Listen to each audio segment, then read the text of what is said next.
In 1838, an English explorer, hacking his way through dense Indian jungle, discovered these beautiful temples. But as he got closer, he was appalled by what he found. He had discovered the lost erotic temples of India, temples which even today are shrouded in secrecy.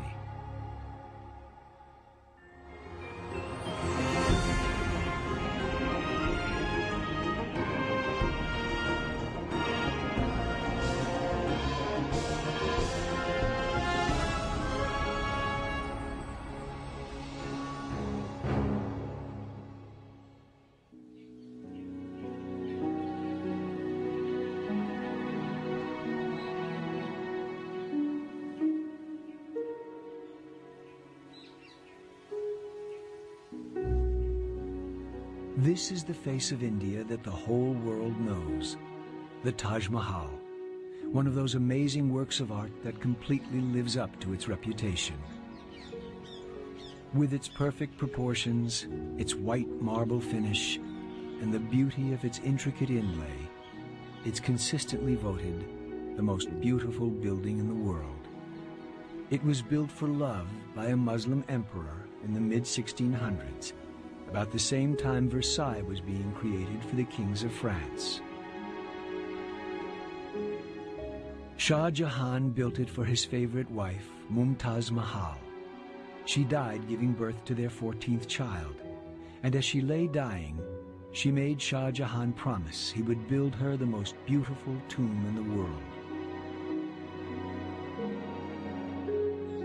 Despite having a harem of over 5,000 women, Shah Jahan was madly in love with his favorite wife and promised to honor her wish.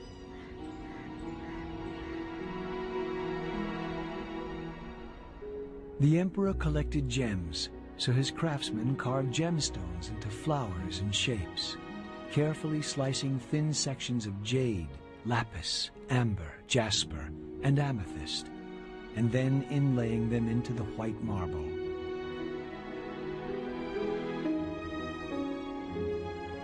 When the Taj Mahal was finished, its perfect white marble proportions at the end of a long, formal garden completely fulfilled Shah Jahan's promise to his dying wife.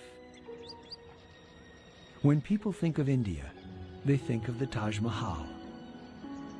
But there is a more ancient, secret India, hidden deep in its tropical jungles, where one of the greatest building efforts in human history produced thousands of strange and mysterious temples. But today, they are lost and forgotten.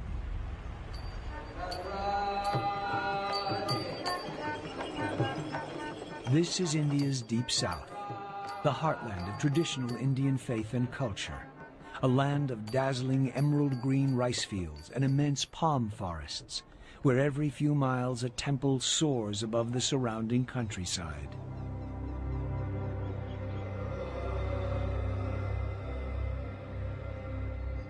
Here, over 1,000 years ago, one of the greatest kings of India, Rajaraja the Great, embarked on one of the largest building programs in the history of mankind that still continues to this day. He and his successors moved more stone than the Great Pyramid of Giza, and his artists created some of the greatest treasures the world has ever seen. Over time, Rajaraja's temples became larger and larger. This one is so vast that more than 200 Taj Mahals could fit comfortably within its walls. Why did Rajaraja do it? Well, it was the same motive that built Europe's cathedrals and Egypt's pyramids. He was moved by the power of faith.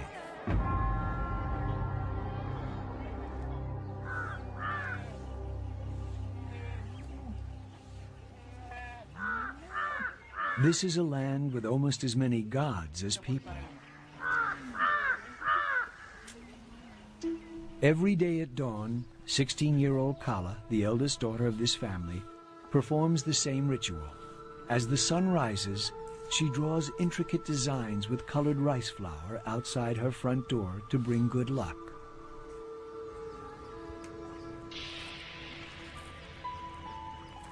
Throughout southern India, women create these unique designs called columns.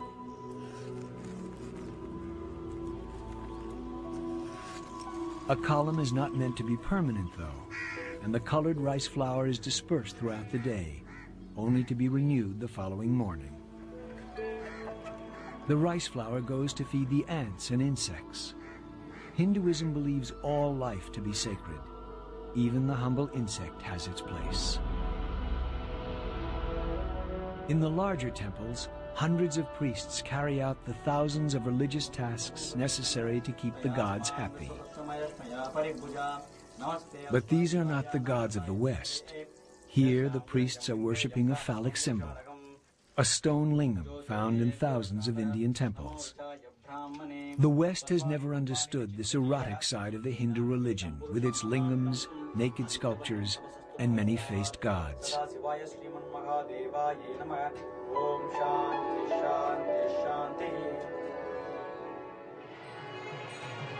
During festivals, the gods are taken from their shrines and paraded around the temple grounds. At the end of the day, their costumes are changed, and they are put to bed for a few hours' rest. Indians believe that if these rituals are performed correctly, the gods will favor the villagers, cure their ills, protect their harvests, and bless their lives. For any religion to flourish, it helps to have friends in high places. But for Hinduism, with its vast temples and thousands of priests, it is absolutely essential. So India was lucky to have in Rajaraja the greatest patron of arts in all its long history.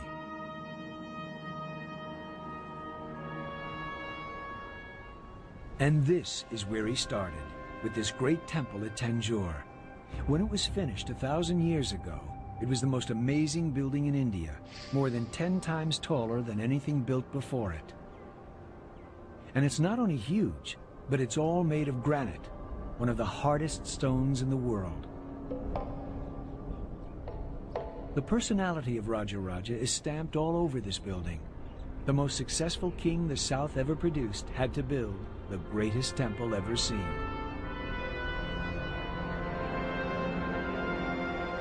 The inner shrine under the large tower contains a large phallus, a lingam, 12 feet in height and 5 feet in diameter. The lingam is the symbol of one of India's most powerful and popular gods, Shiva. Every day, priests wash and dress the lingam, pouring milk and other sacred potions over the stone. The lingam stood for the power and fertility of the king. So Rajaraja, as one of India's most powerful kings, created one of India's largest lingams.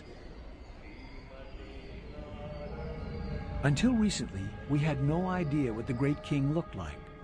But then archaeologists made a sensational discovery. They found a narrow passageway running around the central shrine that had been sealed up and forgotten hundreds of years ago.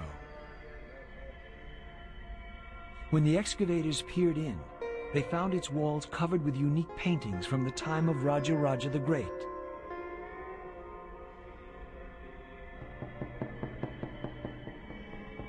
Because Rajaraja was a devotee of the god Shiva, the walls are covered with scenes of the god's exploits. But there are also wonderful painted scenes of dancing girls with beautiful eyes. But best of all, they found the only existing portrait of Rajaraja the Great, with his bearded guru. As a follower of Shiva, Rajaraja's hair is piled up in dreadlocks, making him look like a Jamaican Rastafarian. He is standing behind and gazing respectfully at his guru, as well he might, for it was his spiritual advisor who was the force behind Rajaraja's insatiable appetite for building. And to build on this scale, you needed money, and the easiest way to gain wealth in ancient India, as in most places, was to grab it from your weaker neighbors. Helping Rajaraja was India's unique war machine, the elephant.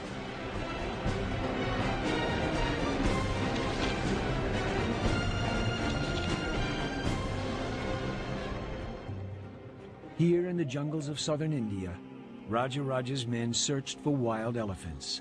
Docile animals born of tame parents were not good war elephants. Rajaraja wanted only the biggest, fiercest, and fittest tusker males for his military machine.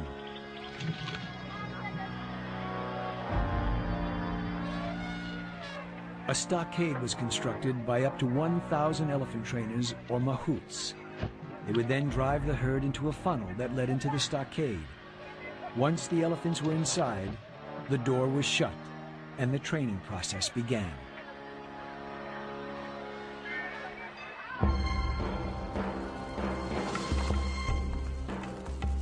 As recently as the 1960s, great elephants were taken from these foothills, using the same methods as in Rajaraja's day.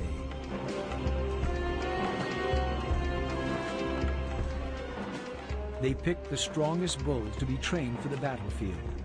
The rest would become working elephants, used for Rajaraja's construction projects. A single enraged fighting elephant was said to have the power of 6,000 horses. So how did the mahouts control this power and make sure their elephants were ready to fight? It was simple. They got the elephants drunk. Before a battle, the war elephants were made to drink arak, fermented rice liquor. As in humans, it made the elephants ready to brawl.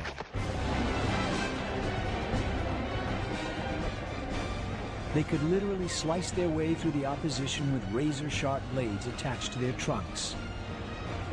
From atop the elephants, spear throwers, archers, generals, and even the king would rain death around the heads of the enemy.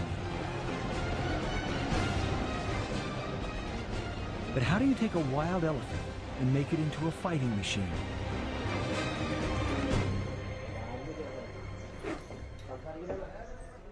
By the skills of the mahouts, the legendary elephant trainers of India. Mahouts have a very close relationship with the elephants they train and have a deep understanding of the animal's nature. As young boys, mahouts begin to learn the ancient traditions and secrets that will enable them to communicate with elephants by using gentle pressure of their feet and by the sound of their voice.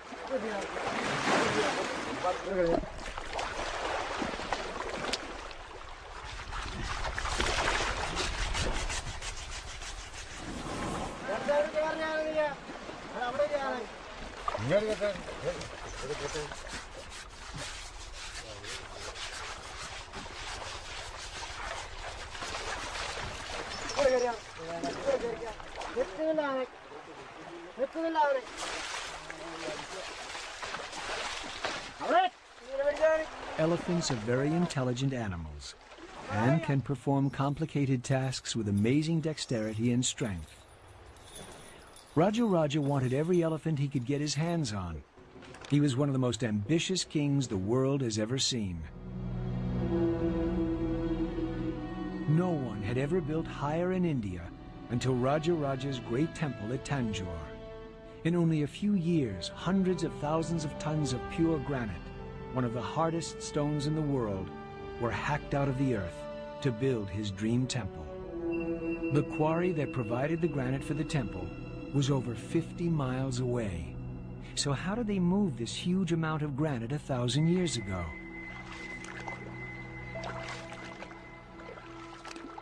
They used these ancient boats whose design has not changed over the centuries. From Bronze Age Ireland to modern Tibet, the coracle is mankind's favorite boat.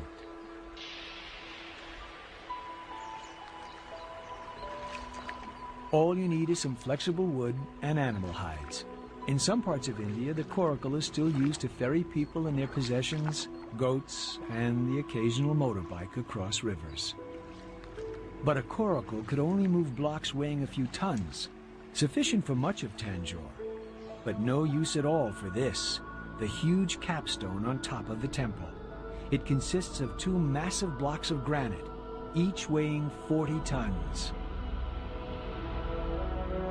How on earth did you get a 40-ton block of granite hundreds of feet in the air in 1010 AD? It's a mystery that has baffled historians for years.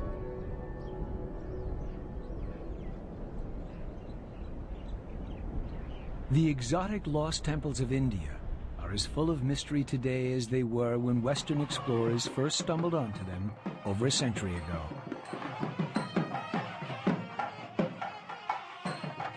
Someone who has given considerable thought to the mystery of how ancient Indians raised massive blocks of granite to the tops of temples is the present Prince of Tanjor.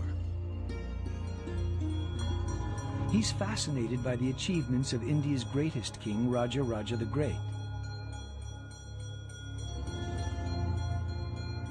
He told us of a legend passed down from generation to generation in his family that might provide a solution to the mystery of the giant capstone. He directed us to the area of the town where family tradition spoke of the remains of an ancient ramp. After searching the area, we found what clearly looks like an ancient ramp, with a gentle 6-degree slope pointing towards Tanjor Temple, which stands just over a mile from this spot. A ramp from here, with this gentle slope, would exactly intersect the top of the Tanjor Shrine, 216 feet in the air. What's more, the ramp is exactly where you might expect to find it. Most Hindu temples face east to meet the rising sun, and it is to the east that all the smaller buildings are constructed. So the only direction to build an enormous ramp is from the west. And that's just where we found our ramp. So the evidence points clearly to this being the remains of the ramp used to get the 40-ton blocks to the top of the temple. But how did Rajaraja move 40 tons of solid granite up a mile-long ramp 1,000 years ago?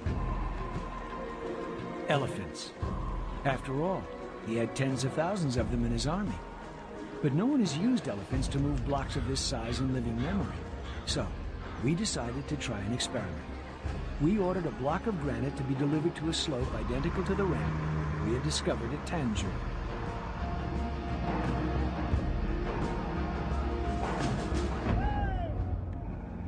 The block only weighed 25 tons, not 40, because that is the maximum weight you're allowed to transport on Indian roads. Even this weight took 3 days and 3 nights to travel the 200 miles from the quarry. We prepared several wooden rollers, then brought in the powerhouse of ancient India, the elephant.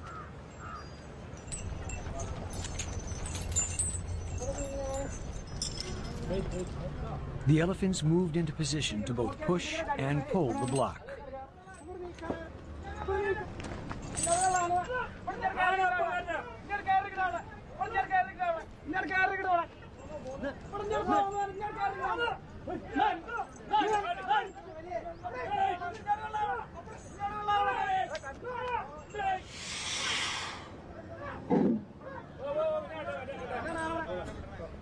But despite all their efforts, it didn't budge. It looked as if we had failed.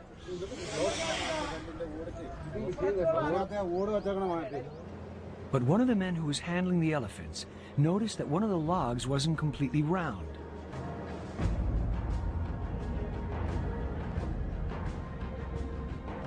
That log was removed, and the elephants tried again.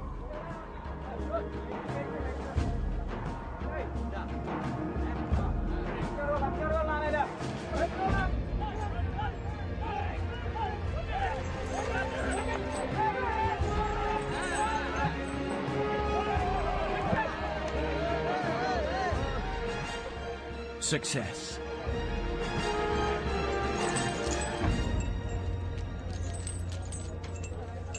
Not only did the elephants move the block, they picked up the rollers and put them in place for the next push.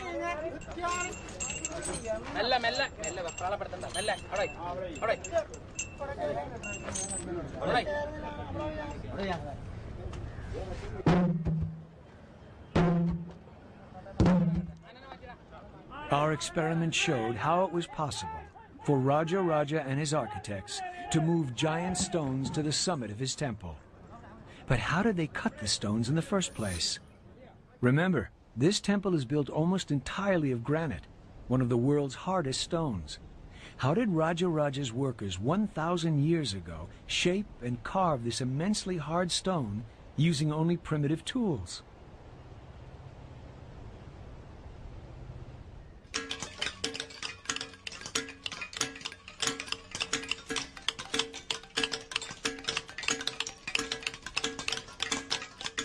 The main business of this resort town just south of Madras is sculpting granite. This statue of Hanuman, the monkey god, will take a sculptor and his team of 10 men more than 6 months to complete. These sculptors have the benefit of steel tools.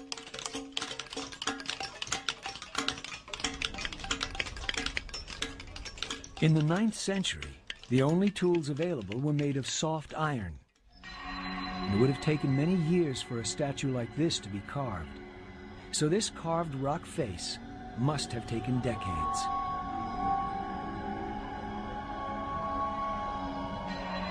Known locally as Arjuna's Penance, this granite carving tells a universal story.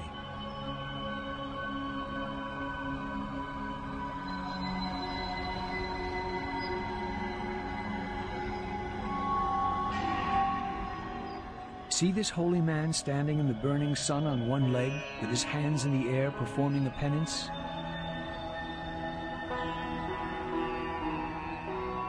The artists clearly had a sense of humor, though. At the bottom of the wall is a little cat, holding the same difficult pose. Some mice, impressed by his piety, have come to worship him as a saint. One even has his paws clasped in prayer. Every Indian knows what happens next. The cat eats the mice. The sculptor is warning of the dangers of false prophets.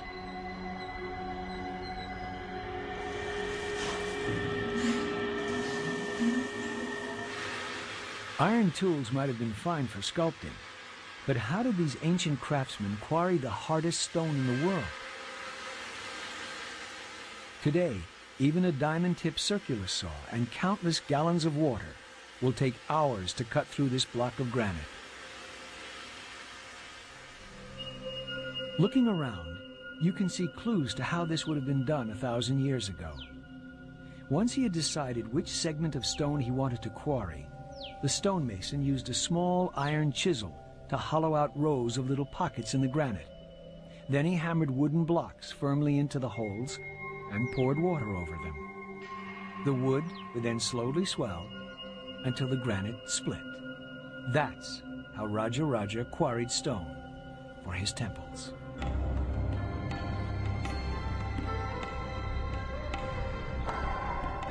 During Rajaraja's lifetime, millions and millions of tons of granite were cut and transported, because Tanjor was only one of the many temples he and his family built. Rajaraja moved enough granite to build the Great Pyramid of Giza.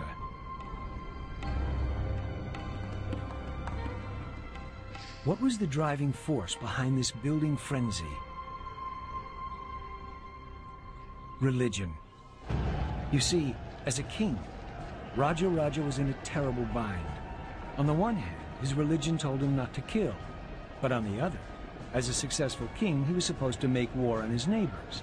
And so he was responsible for the death of hundreds of thousands of his enemies.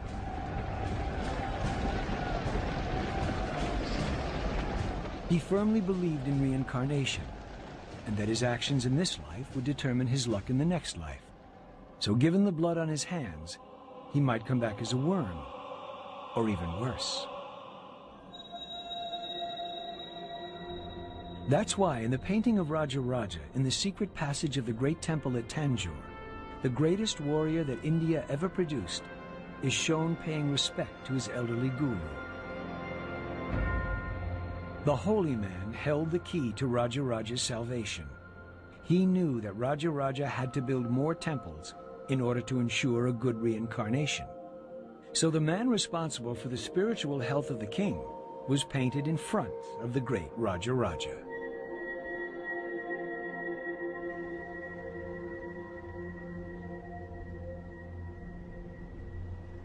Even for a king as rich as Rajaraja the Great, building a new temple was an expensive operation.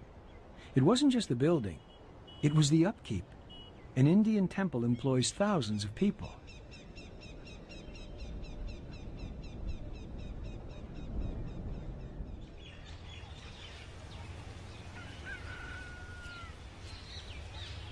For centuries, here at Sri Rangam Temple, men have been selected from special families to pick and prepare the garlands of flowers for the gods of the temple.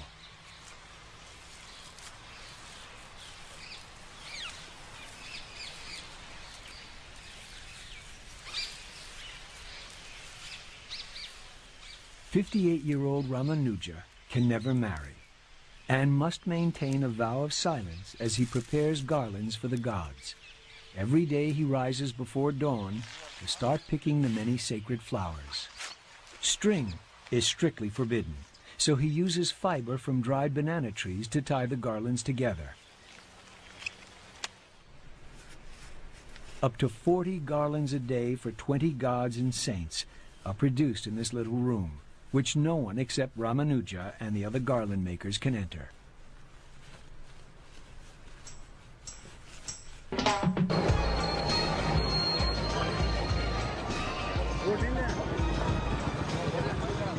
Five times a day, Ramanuja walks from the flower gardens belonging to the temple, past shops selling everything from butter to bronze.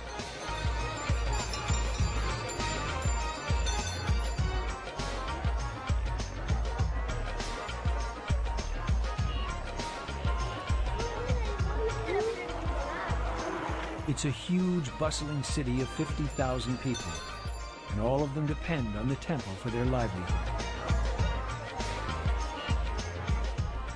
Ramanuja is part of a team of several hundred people who maintain the temple and its rituals. And in Rajaraja's day, the king paid for the whole thing.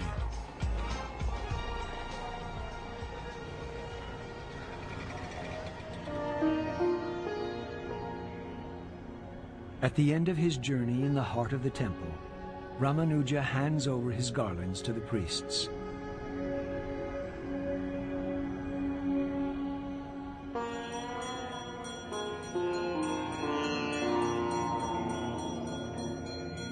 So that the many gods of India can be properly cared for.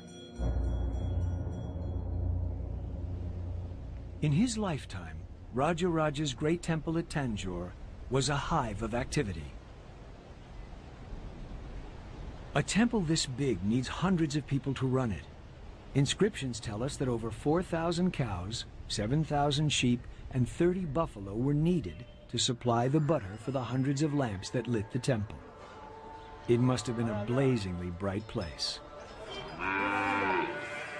And all this was to light only one temple. Rajaraja provided for hundreds of temples that he created, spending fabulous sums of money to ensure that he kept his karma in good standing. Because of his generosity, Rajaraja hoped the gods would overlook his many transgressions and be persuaded to reincarnate him in his next life as something a little better than a worm. This religious devotion led to an event that radically changed the entire course of all human history.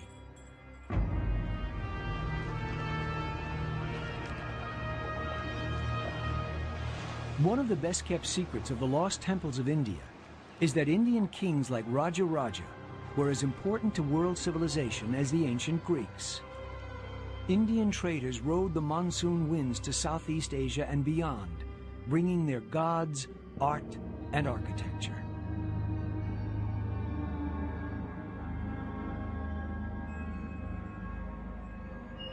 That's why, thousands of miles from Mother India, amidst steaming tropical jungles, the temples of Angkor depict not Cambodian gods, but the gods of India, dancing on every wall.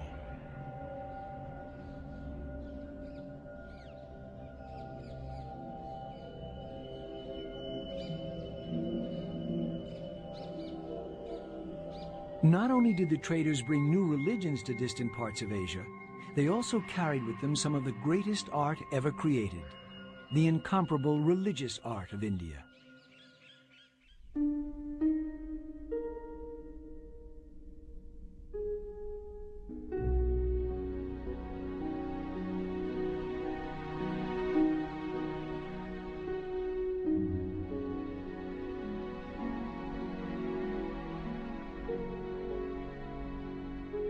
This bronze was made for Rajaraja when Europe was still languishing in the Dark Ages, incapable of producing anything that approached the beauty and technical accomplishment of this piece. It is the Lord of the Dance, Shiva as Nataraja, simultaneously crushing the dwarf of ignorance underfoot, beating the drum of creation, unleashing the fires of destruction, and finally raising one hand in assurance, telling us to fear not.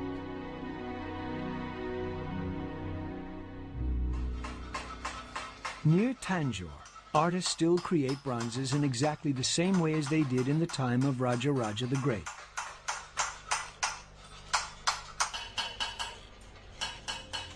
Lingam, a 7th-generation master bronze caster, prepares the wax figure for the first stage of this age-old process.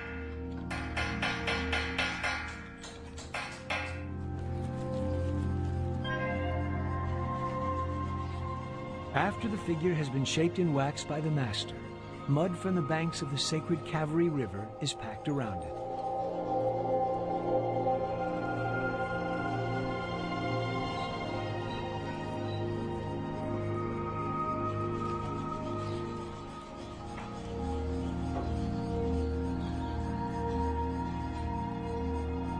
The mud cast is left to dry, then slowly heated until the wax melts completely. The hollow mold is now tough enough for the mixture of precious metals that will make up the image of the god.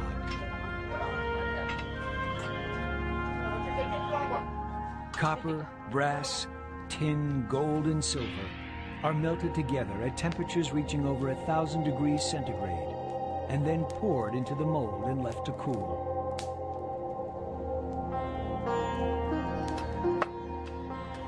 Once cool, the mold is broken, revealing the icon that is then given finishing touches by Lingam's assistants. Every single bronze statue is a unique piece, intended to bring the people closer to God. Lingam says, the beauty of the classic bronzes of Rajaraja's time is because of their liberal use of gold. Nowadays, the temples that commission bronzes have much smaller budgets.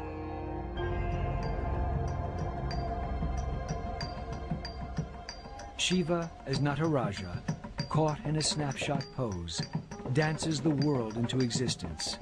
The abandoned whirling of Shiva as he conquers the 3 demons was one of Rajaraja's favorite images.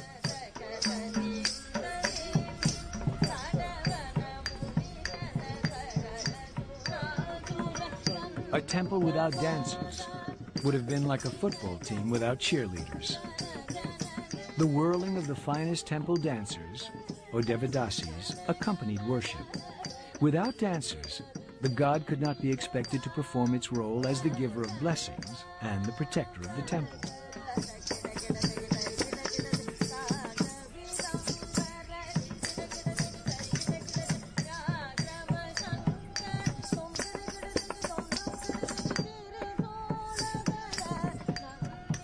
A Devadasi, or servant of God, in the days of Rajaraja, was a member of a cultural elite.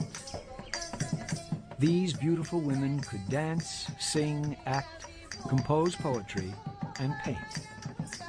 In his many temples, Rajaraja supported tens of thousands of these brilliant women.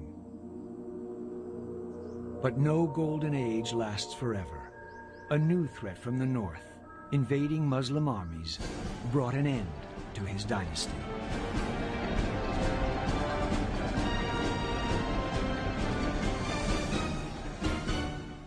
All over the south, in the tens of thousands of Hindu temples, desperate measures were being carried out. These Muslim invaders didn't just rob the rich and depart. They destroyed every Hindu image they could find, and if they couldn't destroy it, they defaced it. This Muslim army wanted to wipe Hinduism off the map of India. So Hindu priests hid precious idols. Bronzes covered with gold and diamonds were buried or locked in secret rooms. The bronzes were a prime target for the invaders, searching for jewels and precious metals. These bronzes were all taken from their temple shrines and buried in fine white sand to remain hidden for over 700 years until their discovery in 1965. One of the greatest archaeological discoveries of the century.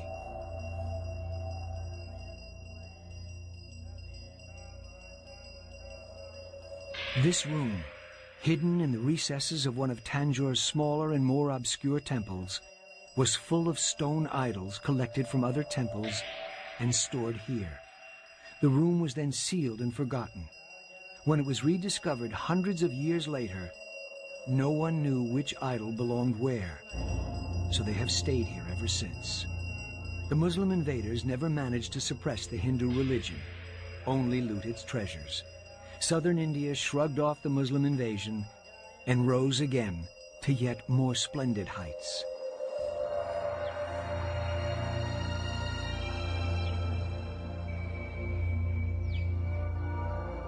The heartland of southern India, with its sun-baked red earth and huge piles of granite boulders that look like they have been arranged by playful giants, could be mistaken for the surface of Mars. But amazingly, a great Indian city once flourished here, and its inhabitants looked back to the golden age of Rajaraja and built a celestial city beyond anything even Rajaraja had imagined.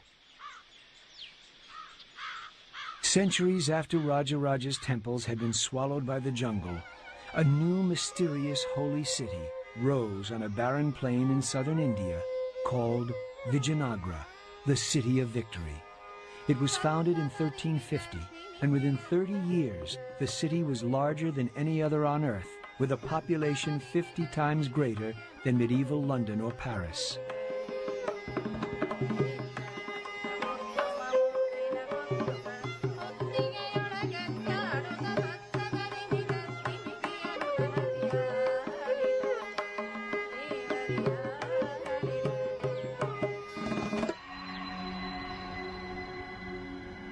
It arose from the chaos following Rajaraja's dynasty, and its founders were determined to carry on his tradition of art and architecture.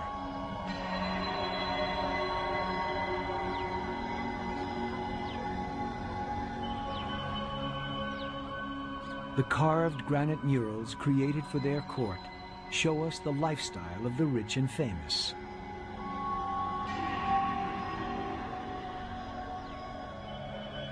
The kings liked to hunt and had their acts of bravery carved for all to see. And they also liked their dancing girls.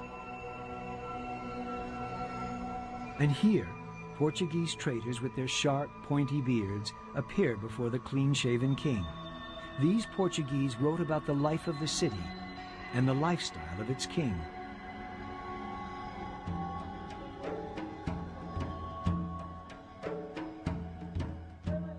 The king allowed the Portuguese traders to witness his morning routine. Every day he would drink a pint of oil and rub some more oil into his skin. Wearing only a loincloth, he would exercise with his sword and wrestle for a time with his favorite opponent.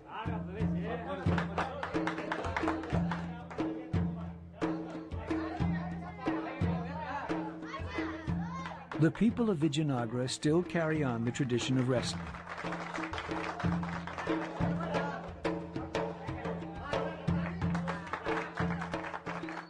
Though in the modern version, the idea is to hold your opponent up in the air for more than 3 seconds to secure a victory.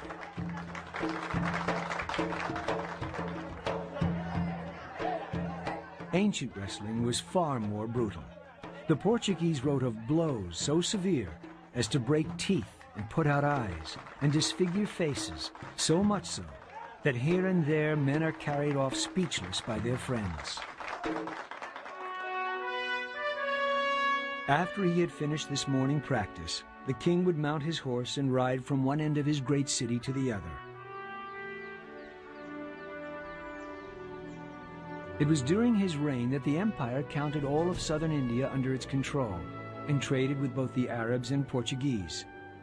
This road leading up to a great temple was said by the Portuguese to have been a broad and beautiful street full of fine houses. The houses belonged to merchants, and there you will find all sorts of rubies and diamonds and emeralds and pearls. Every evening, there is a fair where they sell horses, citrons, limes, oranges, and grapes. You have all this in a street, which leads to the palace.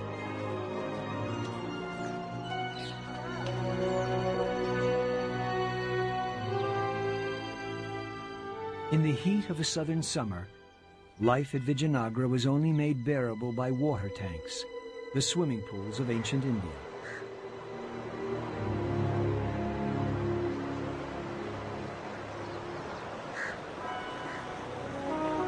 From the queens of the great courts to the peasant women in the fields, the women of southern India practice ritual bathing every day.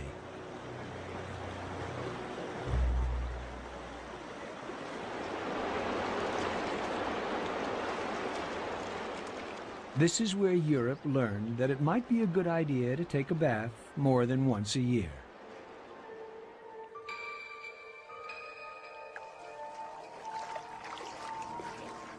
Noblemen and women, queens and their serving girls bathe within the palace walls in water brought from the river by an ingenious aqueduct system.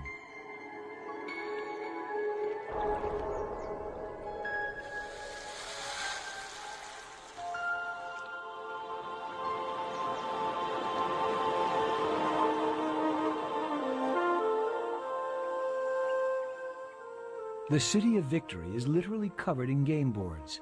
Carved everywhere on boulders, the floors of temples and palaces, are dozens of games.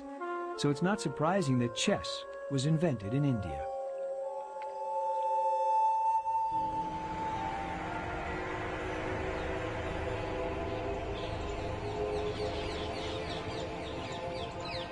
It's called Chaturanga.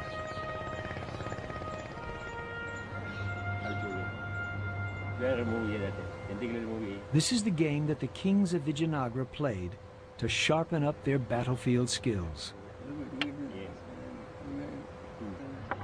Check.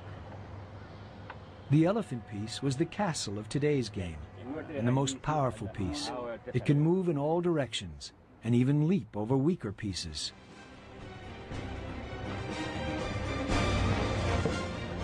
This power reflected the unstoppable nature of the elephant, whose fearsome presence decided the outcome of the battles of Imperial India.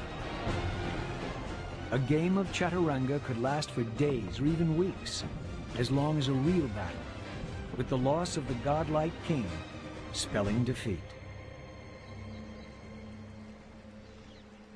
After 200 years, the impregnable city of Victory fell to the Muslim invaders from the north. This was not just a battle for territory and plunder. It was a battle for supremacy between the Muslims' one god, Allah, and the Hindus' hundreds of gods.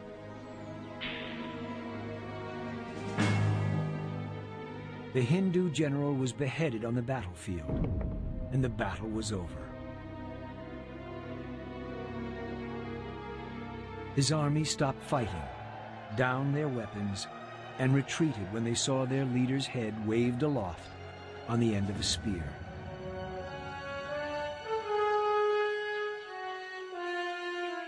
The city was literally torn apart. To this day, it has never been resettled. The city that was in its day described by a Portuguese trader as large as Rome and the best provided city in the world is now, like Pompeii, a ghost town frozen in time, lying empty and strange amidst the barren plateau, the last seat of imperial southern India, a city of ghosts.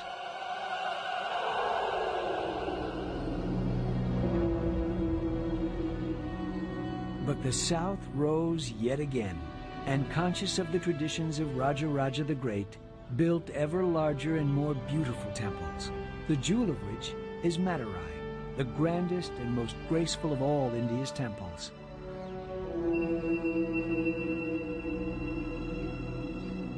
Yet for every 100 people who visit India, less than 10 journey south to gaze upon these incredible temples.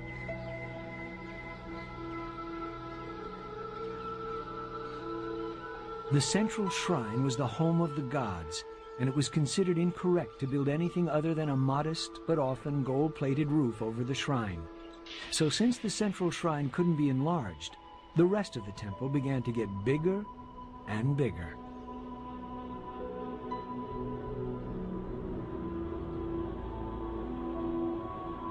This expansion created the ornamental gateways called gopuras. Now they took wing and soared to unprecedented height and glory. The ones at Madurai are particularly graceful and crowded with sculpture. One gateway has more than 1,000 individual statues on it.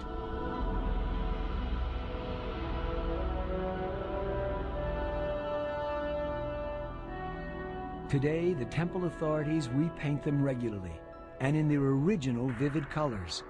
The result is truly out of this world. Grand as Madurai is, it is far from the biggest.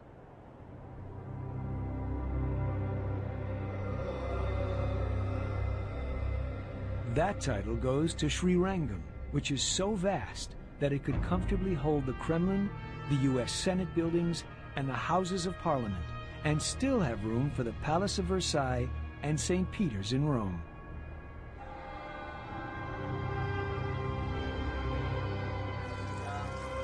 And in the temples, the ancient bronzes are still worshipped, 1,000-year-old hymns still sung, an unbroken line of cultural continuity back to Rajaraja. But to the majority of people in the world, even to many in India, this is a lost and forgotten world. Why have these temples, the legacy of Rajaraja, been ignored by the Western world? Part of the answer lies in what happened here in February 1838.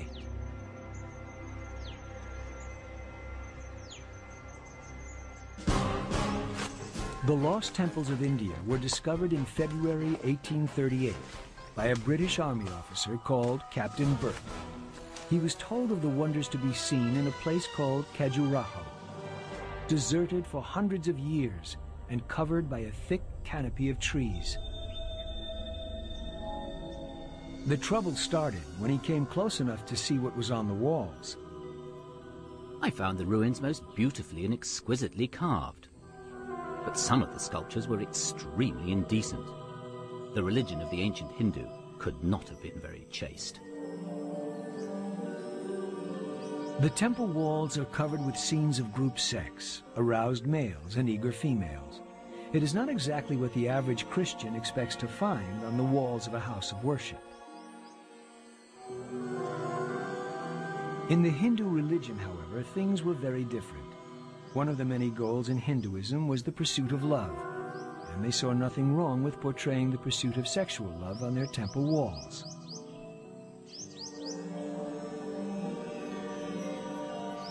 But these temples shocked the European visitor, convincing him of his moral superiority. "Our religion is sublime and pure and beneficent," said William Wilberforce, the man who ended the slave trade within the British Empire. "Hindu religion is mean and licentious and cruel." The sensuous nature of Hinduism was too extreme for the Victorians. The erotic temple sculptures and the lascivious activities could not be mentioned in mixed company. It was the Victorian sense of propriety that caused the temples and art of southern India to be ignored by tourists and scholars. A world that matched the Greeks in culture and the ancient Egyptians in building slipped back into the jungle, a lost world.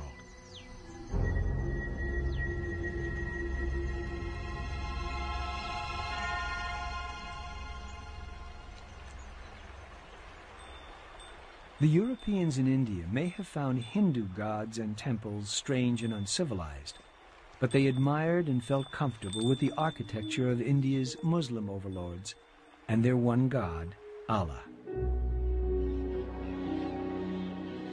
No many-armed monstrous idols here, no highly erotic sculpture, no dark sanctuaries with half-naked priests worshipping phallic stones. Here was an architecture that appealed to the European mind, full of graceful Gothic arches in white marble. Here they found buildings that matched their idea of what the mysterious East should be like. So does the northern Indian monuments that most tourists visit. The Hindu South is still firmly off the travel plans of most visitors to India. Despite its contribution to Indian and world civilization, the legacy of Rajaraja the Great has been ignored.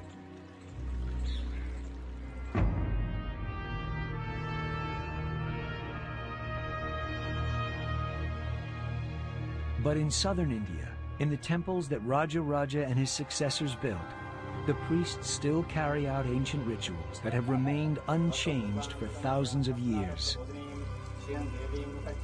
While the rituals of King Solomon's court in Jerusalem have faded, and the rites of the Ming emperors in Beijing's Forbidden City have all but vanished, to enter a temple here is to enter a time warp. At dawn, in a ceremony carried out every day for thousands of years without interruption, the priests chant the ancient magical words to wake the gods. Gods carved in stone by Rajaraja, the greatest Hindu king that ever ruled.